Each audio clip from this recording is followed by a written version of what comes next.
Um defeito de cor. Capítulo 9. Continuação. Relações. Eu ia para o escritório todos os dias e de lá coordenava as obras, separava e enviava os pedidos de material, comprava o que estava faltando, conversava com os proprietários e fazia novos contatos, para que as equipes nunca ficassem paradas. Pegamos muitas obras no interior, pois, com a proibição do tráfico e a falência de muitos comerciantes de escravos, o litoral deixou de ser o local mais interessante para quem queria ganhar dinheiro em África.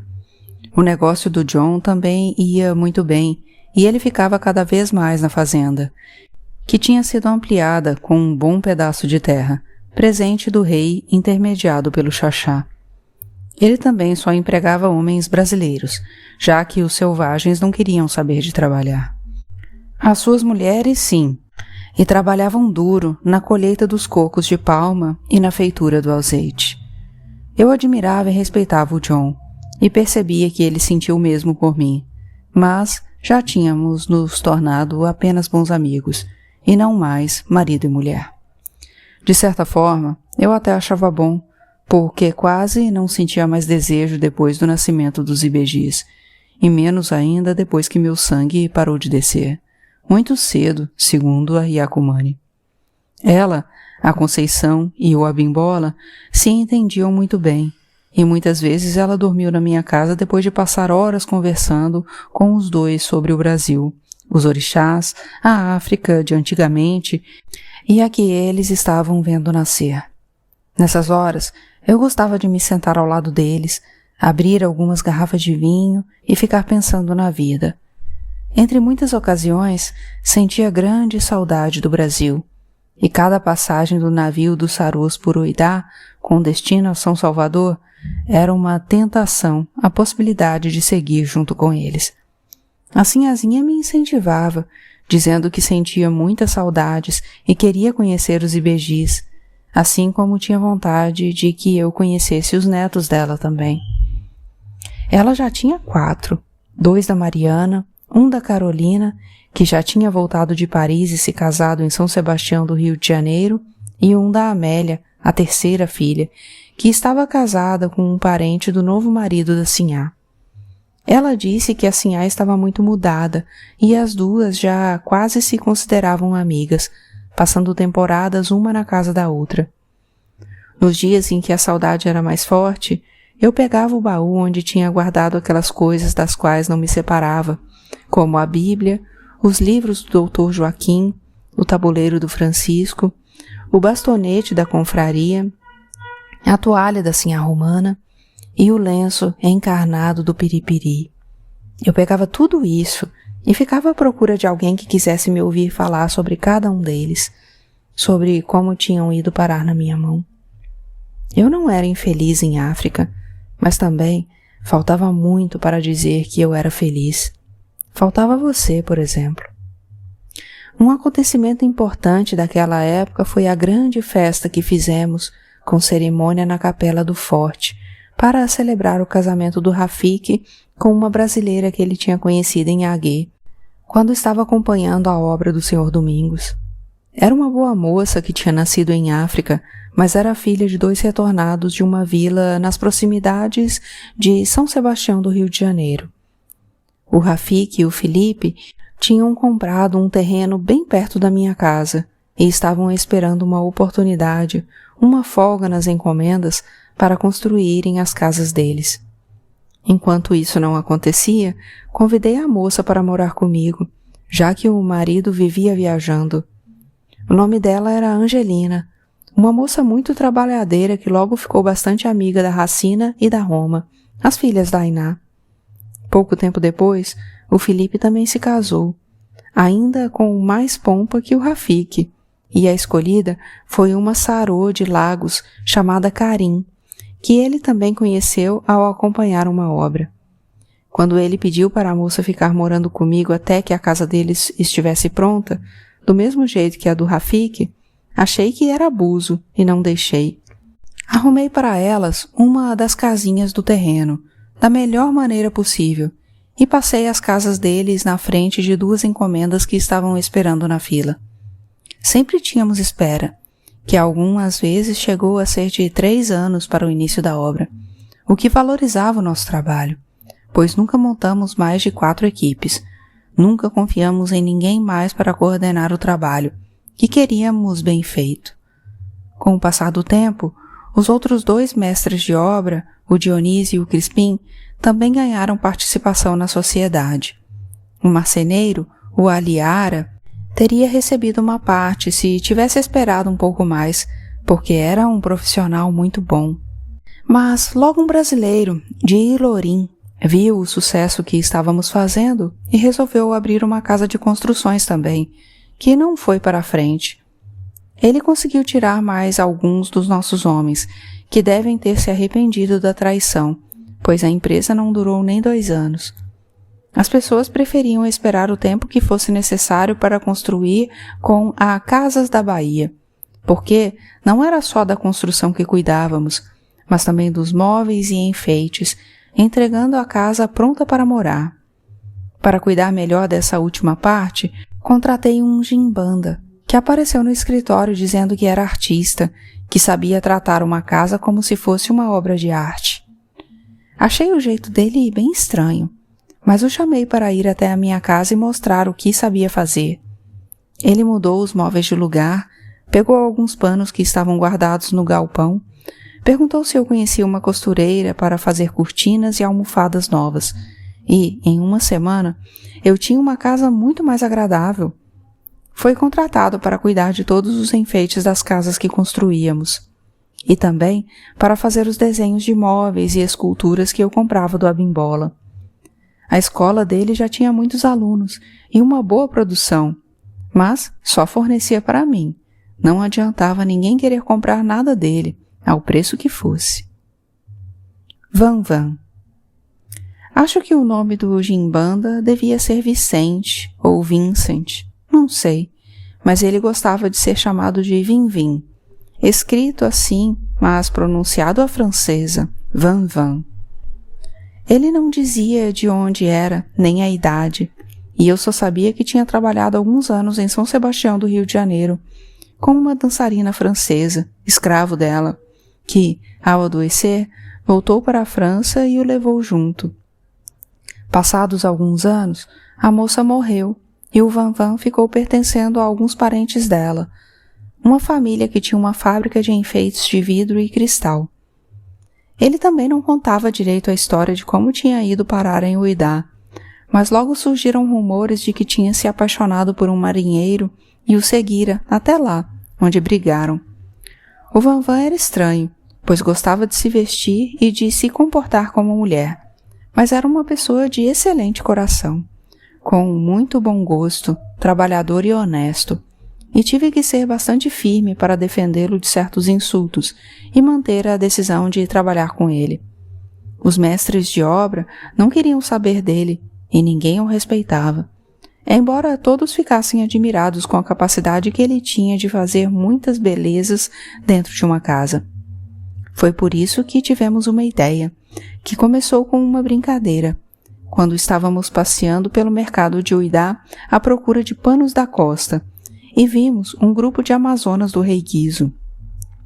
O Vanvan disse que adoraria ser uma delas, assim como eu também queria, forte e destemida, mas já que não tinha jeito mesmo, ele então gostaria de, pelo menos, ter alguma delas. Foi o que fizemos. Contratamos 2 selvagens, fizemos para elas roupas parecidas com as roupas das amazonas, e elas andavam o dia inteiro atrás do Vanvan, protegendo-o de quem implicasse com ele. Era muito divertido ver o trio andando pelas ruas e nas obras, com as 2 avançando para cima de todos os homens que tratassem o Vanvan de maneira desrespeitosa. Ainda bem que não éramos amazonas, pois ficamos sabendo coisas horríveis sobre elas, principalmente as que não eram parentes de sangue do rei, mas sim as jovens virgens musculosas que eram recrutadas nas aldeias e que se tornavam as esposas leopardos do rei. Elas comiam carne crua, limavam os dentes, raspavam as cabeças e adoravam gritar que eram homens e não mulheres. De certa forma, até agiam como tal, pois, tendo de permanecer celibatárias, faziam coisas com tropas de prostitutas que estavam sempre à disposição delas. Disso, nem eu nem o Vanvan gostamos. Eu adorava a companhia dele, que era divertidíssimo, e por isso fazia questão que ficasse hospedado em minha casa sempre que estivesse em Uidá. Isto é, quando o John não estava lá, pois ele também não gostava do Vanvan. O Abimbola o suportava, mas a Yacumani e o Prudêncio me advertiram de que ele não deveria entrar nos quartos santos. Quando a casa do Sr. Domingos em Aguê estava quase pronta, resolvi acompanhar o Vanvan até lá, não só porque eu gostava de vê-lo trabalhando, mas também porque queria conhecer a cidade, onde sempre tínhamos obras e por ser um dos lugares com mais brasileiros de toda a África. Lembra que eu te falei que na Bahia, mais especificamente na Igreja do Corpo Santo, na Cidade Baixa, havia a confraria do Senhor do Bom Jesus das Necessidades e Redenção dos Homens Pretos? E que em Aguê eu tinha encontrado algumas pessoas que tinham feito parte dessa confraria e levado uma cópia da imagem de Santo para lá? Pois bem, essa imagem estava instalada em uma igrejinha mandada construir por um retornado de nome Joaquim da Almeida, um dos homens mais ricos da região, comerciante de escravo. As pessoas não gostavam muito dele, mas eu não tinha nada contra e até o achava generoso e amável com os amigos. Em Aguê, era protegido do rei Gligi Aloufa, para quem cobrava impostos de todos os navios que chegavam à região. Tinha lá uma bela casa, coberta com telhas portugueses e cercada por um grande jardim à europeia, que visitei muitas vezes para jogar partidas de damas com ele. Aguê era uma cidade bem pequena e, se não me engano, fundada pelos retornados. Naquela primeira viagem com o Vanvan, fiquei por lá há pouco mais de uma semana, mas voltei sempre que tive oportunidade, principalmente por causa dos bons amigos que fiz. Além do Joaquim da Almeida, havia uma mulher que eu gostava demais, a Iá Francisca, que era sogra de outro brasileiro muito importante, o Francisco Olímpio.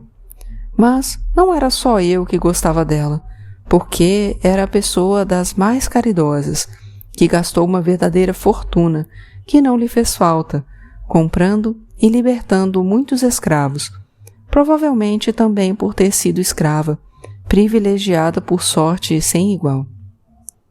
Ela era Yorubá de Abeokutá e ainda muito menina tinha sido capturada e feita escrava de um brasileiro de Aguê. Não se sabe muito bem o que aconteceu com ele quando, estando bem de vida, com muitos escravos e propriedades, foi para o Brasil e não retornou. O brasileiro tinha um escravo de confiança, que foi deixado tomando conta dos negócios e que acabou se apossando deles quando percebeu que o dono não voltaria. Esse escravo se decretou liberto e desposou a Iá Francisca, que, ao ficar viúva, herdou tudo o que ele tinha. Não sei como conseguiram isso, pois é costume em África que os bens dos súditos falecidos passem todos, ou quase todos, para o rei. Foi por isso que, agora, ao sair de lá, passei todos os bens que estavam em meu nome para os seus irmãos e mais algumas pessoas de quem gosto muito. Problemas e proteção. Por conta dessas viagens a Aguê e a outras cidades onde estávamos construindo, acabei me afastando um pouco do Comitê Brasileiro de Uidá. Dediquei-me bastante a Casas da Bahia nos primeiros 5 ou 6 anos e chegamos a encomendar quadros de artistas de São Salvador e de São Sebastião do Rio de Janeiro, mostrando as novas moradias que estavam sendo erguidas por lá, para nos inspirar. Enquanto isso, muita coisa mudava na vida em África, que continuava sendo muito maltratada pelas guerras e confusões entre os reinos, as tribos e as pessoas. Entre os brasileiros e os africanos, por exemplo, até hoje ainda há graves problemas, principalmente para os que voltam agora, passando pouco tempo do fim da escravidão no Brasil. Sabe que imaginei que isso nunca fosse acontecer? Mas, há 1 ou 2 anos, mais ou menos, perguntei a um retornado bastante esclarecido se não havia mesmo mais escravidão no Brasil. E ele me disse que havia ainda, sim. Não nas grandes cidades, onde os pretos e crioulos eram mais bem informados, mas havia lugares mais para o interior do país, nas fazendas, onde as pessoas nunca ficariam sabendo que não podiam mais ser mantidas como escravas. A notícia não tinha chegado até elas, e talvez ainda fique assim por algumas gerações. Mas voltando àquela época e aos problemas dos retornados, ainda havia mais um, causado primeiro pelo rei Kosoko, o que tinha sido deposto, e depois pelo rei Akitoye. Menos pelo rei Akitoye, que os ingleses conseguiram convencer de que a ida de brasileiros para Lagos faria a região evoluir. Mas, às vezes, o rei se esquecia disso, contribuindo para aumentar um temor que afastava muito dos retornados e que os ingleses estavam tentando reverter por intermédio do cônsul. Além de cobrar altos impostos de todos que desembarcavam e se apossar dos bens que levavam, os reis ainda costumavam aprisionar alguns para revender como escravos. O retorno mais complicado era o dos iorubás do interior, para onde Lagos era o caminho mais curto. Estes, se desembarcassem em Uidá, corriam o risco de serem pegos pelo exército do rei Guizo, que sempre viveu em guerra com os antigos reinos iorubás. A melhor opção para eles era chegar a Lagos e pedir proteção ao cônsul inglês, um simpático senhor chamado Benjamin Campbell, com quem tive o prazer de conversar algumas vezes e que tratou muito bem a mim e ao John, principalmente depois de saber que o John já tinha sido um dos homens de confiança do Mr. Macaulay. Os brasileiros e os sarôs se apresentavam ao cônsul Campbell e ele os protegia dos desmandos dos reis e da raiva dos selvagens, mas desde que reconhecessem o rei Akitoye como único e definitivo, porque ainda havia alguma resistência, que não se envolvessem com o comércio de escravos, que mantivessem no consulado uma lista atualizada com os nomes de todos os chefes das famílias, e que enviassem as crianças para as escolas que estavam sendo abertas pelos missionários protestantes. As aulas eram dadas em inglês, porque ter mais gente falando essa língua, além dos sarôs e dos próprios ingleses, foi uma excelente maneira que os ingleses encontraram para se comunicar com mais tribos, aumentando a presença e a importância deles na região. Os retornados aprendiam a falar inglês e serviam de intérpretes entre as pessoas das tribos de onde tinham saído e os ingleses, ajudando na aceitação do novo rei, Akitoye, e no interventor inglês. Apesar dos problemas, os brasileiros que voltavam para Lagos estavam se organizando melhor que os brasileiros de Uidá, principalmente os comerciantes. Como em Uidá o tráfico não era tão controlado, muitos traficantes continuavam a comerciar ilegalmente com o Brasil, aproveitando para tirar o máximo proveito durante o tempo que ainda fosse possível.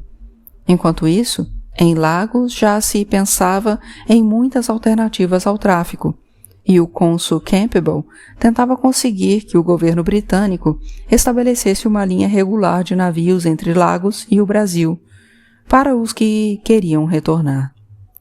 Eu gosto muito de política, desde quando ouvia escondidas conversas do Sr. José Carlos, na ilha de Taparica, e sou capaz de ficar aqui, gastando o tempo e as forças falando disso, e ainda te aborrecendo. Então, vamos voltar à nossa história. Conforme os ibejis cresciam e queriam ficar mais tempo na fazenda com o John, comecei a viajar mais e mais, visitando as obras. Não que precisasse, pois os nossos homens eram muito bons e não havia nada que eu pudesse fazer ou em que pudesse ajudar. Mas, além de achar muito divertido acompanhar o Van-Van, eu também não ficava sozinha naquela casa de que gostava tanto, mas que era muito grande sem a família. E ainda mostrava aos comerciantes que nos contratavam que aquele trabalho era muito importante para a empresa, a ponto de eu ir acompanhá-lo pessoalmente.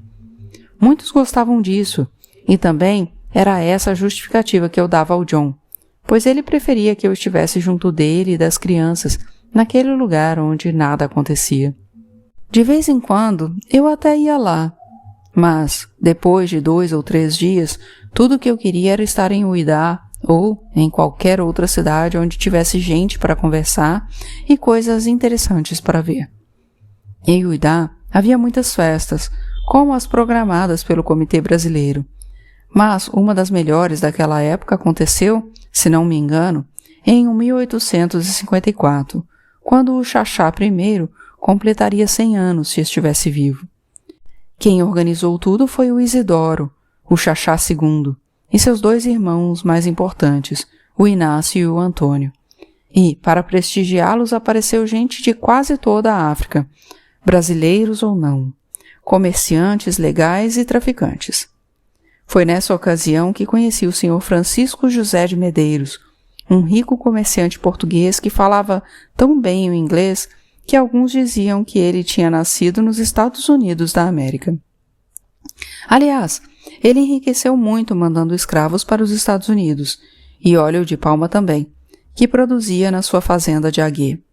Mas não foi bem ele quem atraiu mais a minha atenção, mas um de seus protegidos, um Fon retornado, de nome Olipon, padeiro por ofício quando era escravo no Brasil e que abriu a primeira padaria em África, ou, pelo menos em toda aquela região que eu conhecia. Quando fiquei sabendo que ele tinha feito isso, briguei comigo mesma por não ter tido tal ideia antes. Mas depois de comentar com a sinhazinha e de ter a resposta dela, percebi que ela tinha razão, que eu gostava de inventar coisas para tomar conta, para me ocupar, quando já era quase hora de descansar e aproveitar tudo o que tinha construído, que não era pouco. O filho da Ainá, o Adedayo, estava se tornando um excelente ajudante para o John, enquanto o outro, o Aderonque, já fabricava sozinho muitas das peças que mobiliavam nossas obras. As 2 meninas estavam novamente casadas, com brasileiros meus empregados, e a Racina, inclusive, já tinha outra filha. A Sinhá também estava cheia de netos, e somente uma das filhas dela ainda não tinha se casado. Só o Tico me preocupava, por não ter voltado a se casar depois da morte da Claudina, embora ele sempre dissesse, sem que eu tivesse motivo para duvidar, que não sentia falta de nova companheira e estava muito feliz com os nossos negócios, que deram um bom lucro para ele também. Mais ainda porque o óleo de palma que estávamos enviando para a Bahia era produzido na fazenda do John e, portanto, mais barato do que se tivéssemos que comprar de outros fazendeiros. A busca por você continuava sem notícias, mas ainda com alguma esperança, principalmente quando eu conversava com a Yacumani e ela afirmava que o Ifá não erra, que ele tinha dito que você seria encontrado e que isso não demoraria a acontecer. O Boconon Prudêncio dizia a mesma coisa e que eu deveria pedir a ajuda dos Voduns, que nunca deixei de honrar no quarto destinado a eles. O padre Pedro da Anunciação tinha dito que eu devia ter fé em Deus, mas o Prudêncio não concordava, pois, segundo ele, Deus é grandioso demais para se importar com as pequenas coisas dos homens. Ele não falava disso diminuindo a importância de Deus, mas me mostrando que ele se ocupa apenas das coisas que beneficiam a todos, e não só uma pessoa ou uma família. Tudo o que é do dia a dia, como ter o que comer, onde morar e saúde, por exemplo, deve ser pedido aos Voduns, pois se fosse necessário e importante, eles mesmos pediam a Deus ou ao Ser Supremo. O Abimbola e a Yacumani achavam a mesma coisa, mas em relação aos orixás, e por via das dúvidas, eu saudava santos, Voduns e orixás, e se conhecesse algum Angola naquela época, também saudaria os Quinices. E também Alá, com quem voltei a ter contato depois de uma viagem a Porto Novo.